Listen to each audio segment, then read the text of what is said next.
Assalamualaikum warahmatullahi wabarakatuh. Jumpa lagi bersama saya Muhtazar MPD, dosen pengampu mata kuliah metodologi penelitian.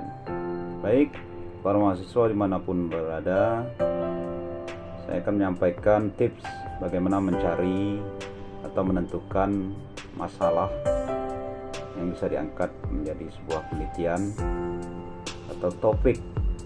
Karena langkah awal bagi para mahasiswa sebelum menyusun skripsi adalah bagaimana cara menentukan topik itu, atau dari mana topik itu bisa ditemukan.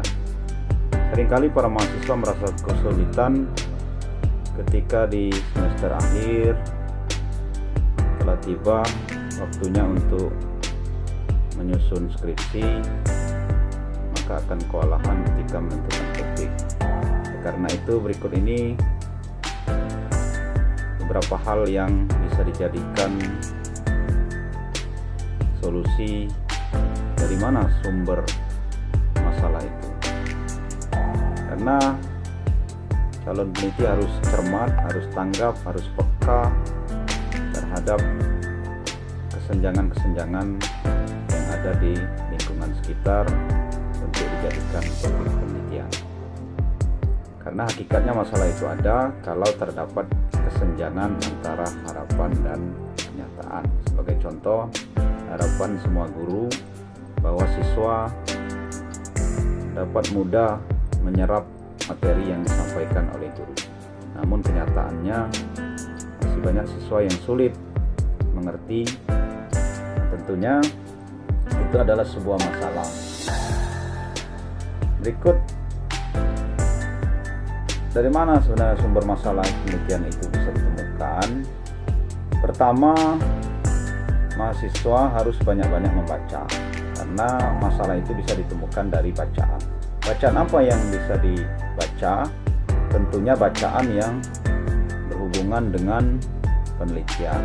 Salah satunya sering-sering membaca laporan hasil penelitian orang lain. Kalau mau menyusun skripsi berarti harus banyak-banyak membaca skripsi orang lain.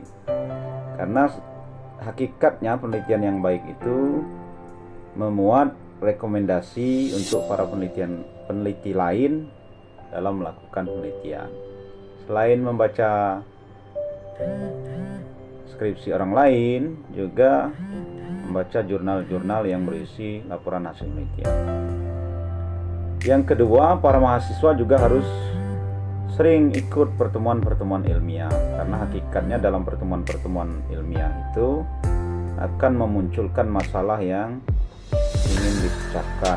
Kalau basic pendidikannya sarjana pendidikan agama Islam, berarti harus sering-sering ikut seminar tentang pendidikan agama Islam, sering ikut diskusi tentang pendidikan agama Islam, dan sering ikut pertemuan ilmiah. Yang ketiga, calon peneliti biasanya bisa juga menemukan masalah itu dari pernyataan-pernyataan pemegang otoritas. Misalnya siapa pemegang otoritas itu? Menteri Agama menyatakan di dalam surat kabar, di dalam media cetak, di dalam media sosial, misalnya akhlak remaja saat ini sudah sangat memprihatinkan. Nah, dari pernyataan itu memunculkan masalah untuk diteliti apakah memang benar akhlak remaja saat ini sudah sangat memprihatinkan. Misalnya pernyataan Mendiknas, daya serap siswa saat ini menurun, atau tingkat baca siswa saat ini sangat menurun. Nah, sangat menurun itu merupakan masalah yang bisa dijadikan topik penelitian. Selanjutnya yang keempat, memang masalah itu berawal dari hasil wawancara calon peneliti, misalnya di suatu lokasi penelitian. Bisa berawal dari observasi awal. Ketiga, sumber masalahnya dari memang benar-benar peneliti itu langsung wawancara kepada narasumber yang bisa diangkat menjadi sumber masalah penelitian. Yang kelima, sumber masalah itu bisa berawal dari pengalaman pribadi, ya. Misal pengalaman pribadinya sebagai seorang guru, tentunya banyak masalah yang bisa diangkat menjadi topik penelitian. Misalnya pengalaman pribadinya sebagai mahasiswa yang aktif di organisasi, maka bisa juga mengangkat masalah organisasi tersebut untuk diangkat menjadi topik penelitian. Itu saja sekilas bagaimana atau dari mana sumber masalah itu bisa dicari atau bisa ditemukan.